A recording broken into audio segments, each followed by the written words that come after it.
ముందుగా అందరికీ నమస్కారం. ఇక్కడ చాలామంది నాన్నగారు గురించి చాలా మాట్లాడారు. వారి గురించి ఎంత మాట్లాడినా తక్కువ తనివి తీరదు. ఆయన ఒక మహాపురుషుడు, యుగపురుషుడు, కళామతల్లి వరాల బిడ్డ, దేవస్వరూపుడు, ఈ సఖానికి మహాపురుషుడు మన ఎన్టీఆర్.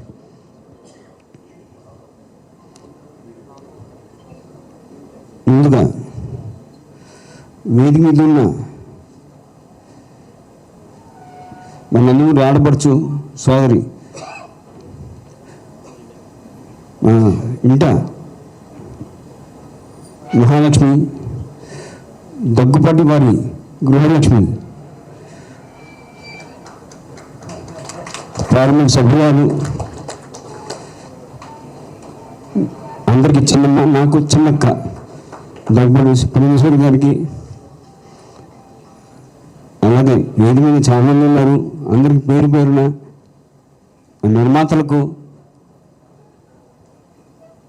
ఎన్టీఆర్ గారి నిర్మాతలకు, అలాగే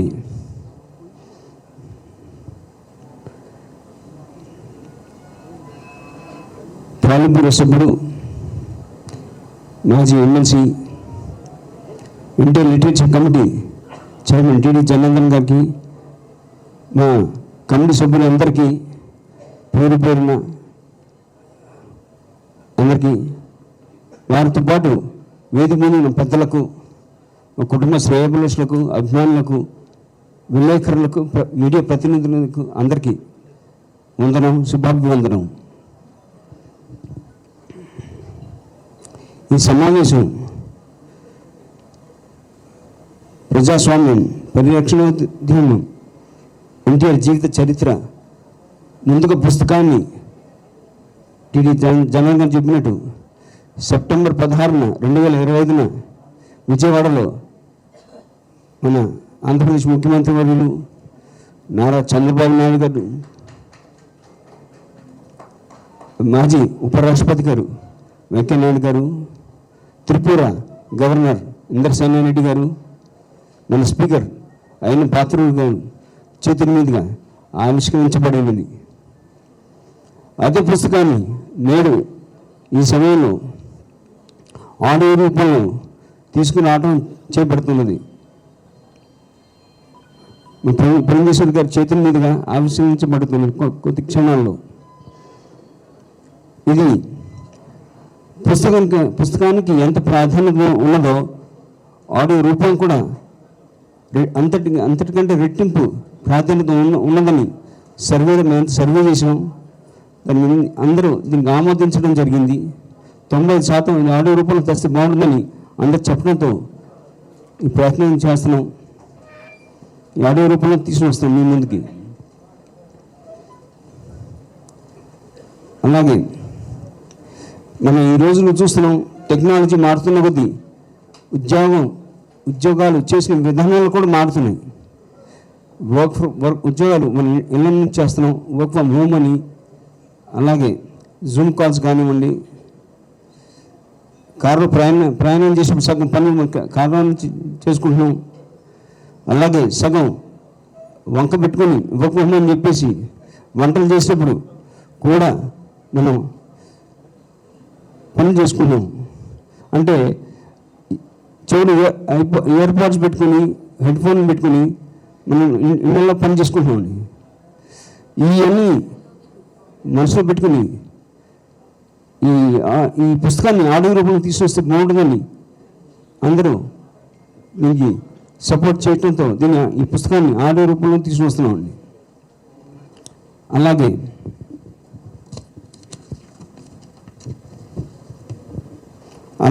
ఈ ప్రజాస్వామ్య పరిరక్షణ ఉద్యమం ఎన్టీఆర్ జీవిత చరిత్ర విషయాలు 1984లో తెలుగుదేశం ప్రభుత్వం వచ్చిన 19 నెలల్లోనే ఆగస్టు 16 నుండి సెప్టెంబర్ 16 వరకు మన అన్నగారు ఎవరి పేరు చెప్తే రోమాలు నిక్కపొడుస్తాయో, ఎవరి పేరు చెప్తే దేవ సంబుతులుగా చూస్తారో, ఎవరి పేరు చెప్తే తెలుగు ఆడపడుచుల నుండి అన్నా అనే పదం స్వరం వినపడతో మన విశ్వవిఖ్యాత నట సార్వభౌముడు పద్మశ్రీ నటరత్న కళప్రపున్న డాక్టర్ నందమూరి తారక రామారావు గారికి అతి కిరాతకంగా, అన్యాయంగా, అక్రమంగా ప్రజాస్వామ్యాన్ని కూని చేసి వారిని ముఖ్యమంత్రి హోదా నుండి తప్పించి ఒక నెల తిరిగిలోపు అదే ప్రజాస్వామ్యాన్ని కాపాడి మళ్ళీ ఆయన ముఖ్యమంత్రి చేయడం ఈ ఆడియో పుస్తక రూపాన్ని తీసుకోవడం జరుగుతుంది. ఆ నెల రోజుల్లో జరిగిన సంఘటనలన్నీ సేకరించి ఈ పుస్తకంలో ఈ ఆడియో రూపంలో సేకరించబడింది. అలాగే 1984 అండి, నేను ఇప్పుడు అమెరికాలో ఇంజనీరింగ్ చదువుకు వెళ్ళాను, అక్కడ చదువుతున్నాను. 83లో నేను వెళ్ళాను, 84లో అక్కడే ఉన్నాను నేను. అప్పుడు కొన్ని ఈ ఘటన అప్పుడు రోజు మా అన్నయ్య హరికృష్ణ గారితో దాదాపు రోజుకి రోజు ఒక రోజు ఆల్టర్నేట్ డేస్గా ఆయనతో మాట్లాడుతూ ఉండేవాడిని, ఏం జరుగుతుంది ఇక్కడ అని. ఆయన గత స్మృతి అన్నీ గుర్తుకొస్తున్నాయి. మీరు విక్రమ్ పోలా గారు ఈ పుస్తక రచయిత విక్రమ్ పోలా గారు. అలాగే ఈ పుస్తకానికి ఆడియో రూపంలో వారి కంఠం ఇచ్చిన శ్రీమతి గాయత్రి గారికి, మీ విక్రమ్ గారు మీరు నాకు కొంత పర్మిషన్ 2 మాటలు చెప్పాలి పుస్తకంలో నుంచి, చెప్పచ్చు కదా?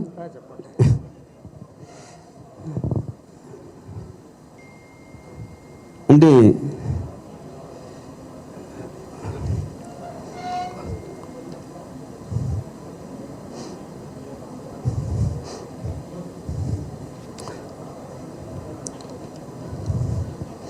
ఒక పక్క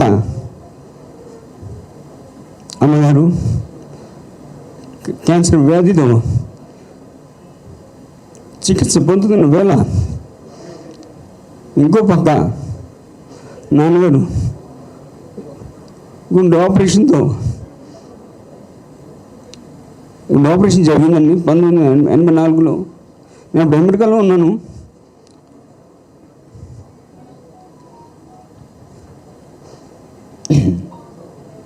సారీ,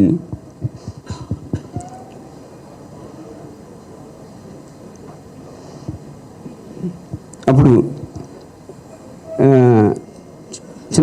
టెక్సస్ హ్యూస్టన్లో డెంటల్ కూలి గారు సర్జరీ చేశారు, ఓపెన్ హార్ట్ సర్జరీ చేశారండి.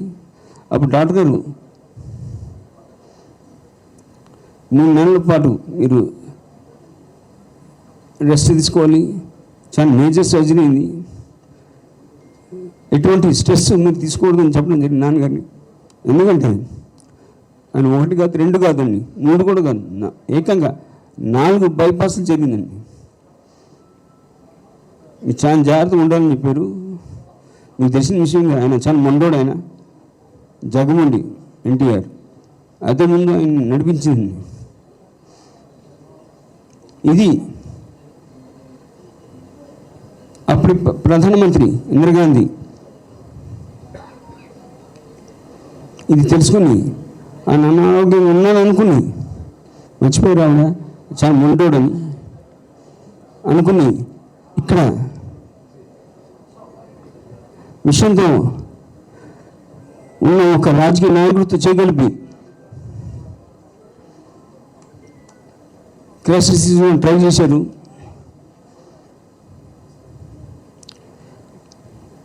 రాజకీయ కుట్రలు పన్నాగం మొదలుపెట్టారు.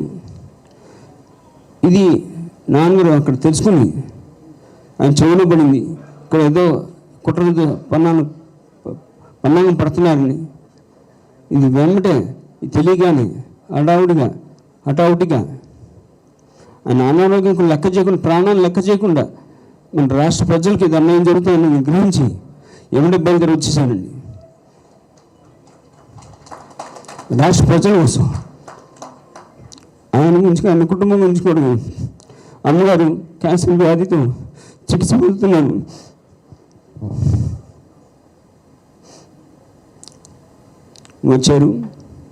వచ్చిన ఆగస్టు 15వ తారీఖున స్వాతంత్ర దినోత్సవం నాడే జెండా ఎగిరేశారు. ఆ జెండా ఎగిరేసిన మరుక్షణమే ముఖ్యమంత్రి జెండా ఎగిరేశారు ఆయన. భారతదేశం జెండా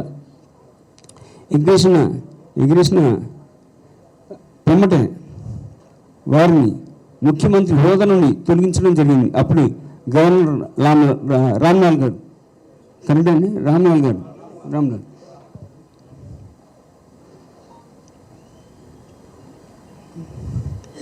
ఆయనకి బలం లేదని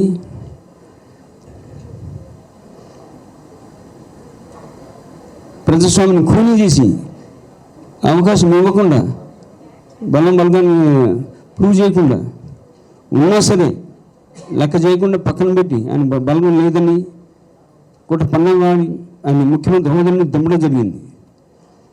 ఎంతో ప్రయత్నించారు, కుదరలేదు. ఇది ఎలా కాదు, మళ్ళీ నేను ప్రజల్లోకి వెళ్తాను, నాకు ప్రజలు న్యాయం చేస్తారని మళ్ళీ శాతం తగ్గాడు ఆయన. నన్ను హరికృష్ణ రథసారథ్యంలో బయలుదేరాడు.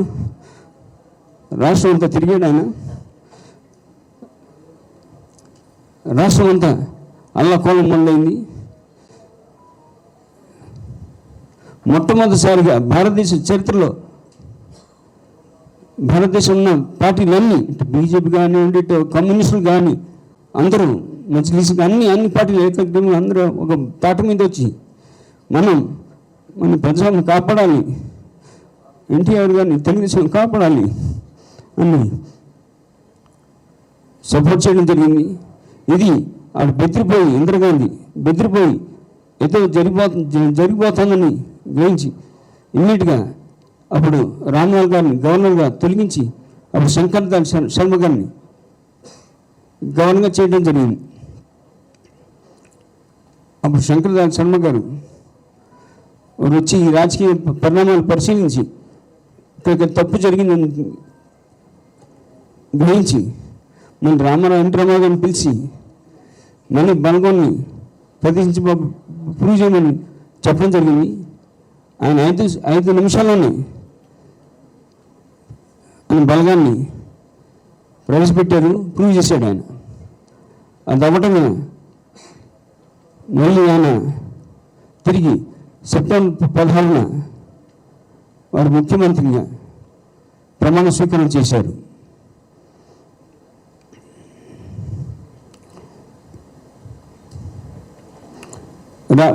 ప్రజాస్వామ్యం కాపాడారు.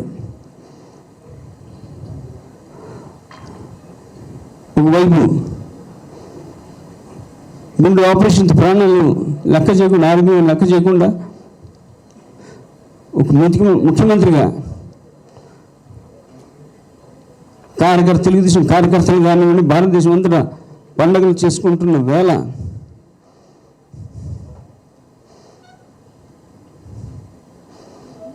ప్రజాస్వామ్యాన్ని కాపాడిన సంతోషంతో ఉన్న వేళ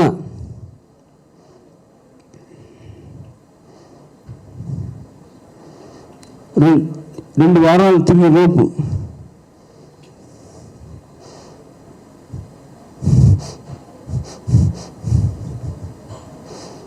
అక్టోబర్ 1న 3వ తేదీన మా అన్నగారు అమ్మ తల్లి కాలం చేశారు. 5 గంటల 50 నిమిషాలకి దీపం వెలిగే సమయంలో దీపం ఆరిపోయిందండి. ఆయన కానీ దట్ ఈస్ ఎన్టీఆర్ చరిత్ర. సరే జయంటీఆర్.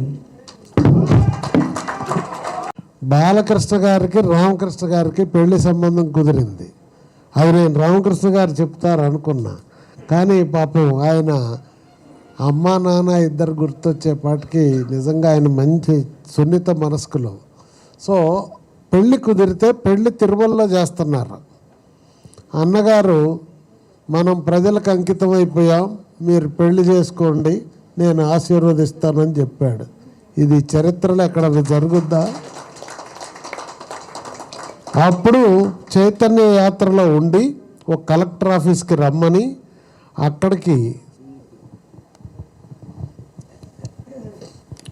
డిసెంబర్ 8న మా అన్నయ్య బాలకృష్ణ గారిది, నాది డిసెంబర్ 9, 1982లో తిరుమల కొండపైన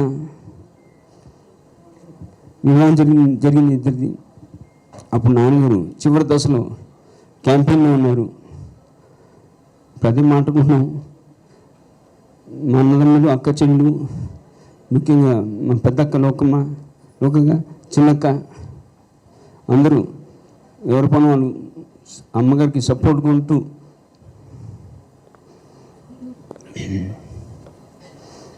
పెళ్ళికి రాలేదు నాన్నగారు. మరి క్యాంపెయిన్లో ఉన్నారు, ప్రజల్లో ఉన్నాడు ఆయన.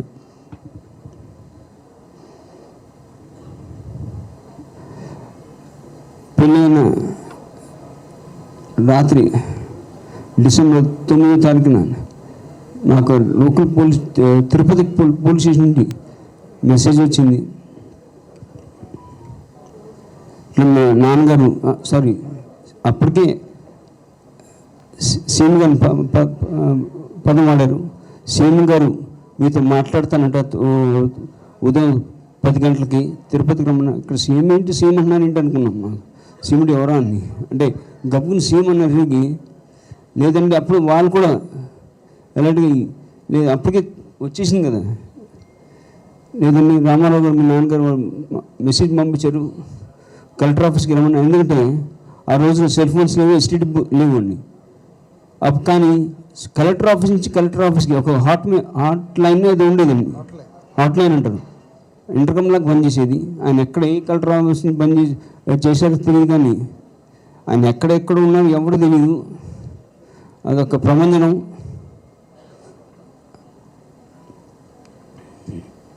కిందకి వచ్చాం, 9కి వచ్చాం. ఎందుకంటే ఆయన సమయం ఆయన 10 అంటే మేము 4కి రెడీ అయిపోతాం. సమయానికి చాలా విలువిస్తారు నాన్నగారు. కిందకి వచ్చాం. 9 నుంచి నేను అన్న ఇద్దరు వెయిట్ చేస్తూ ఉన్నాం. మధ్యాహ్నం 2 గంటలకు ఫోన్ వచ్చిందండి. అది ప్రపంచమైన ఎలక్షన్స్ అప్పుడు ఏది సమయంతో పాటు వెళ్ళేది కాదు. ఆయన ఎలక్షన్స్ క్యాంపెయినింగ్. మధ్యాహ్నం 2కి ఫోన్ వచ్చింది. అప్పుడు ఆయన నాతో రామకృష్ణ పెళ్ళికి రాలేకపోయాం, ప్రజల్లోకి వెళ్ళిపోయాం కదా, ప్రజలతోనే ఉంటాం, all the best, happy married life అని చెప్తూ వారు ఆశీర్వదించారండి. జీవితంలో మర్చిపోలేను. ఇంకంటున్నా నేను చాలా గర్వంగా చెప్పుకుంటామండి.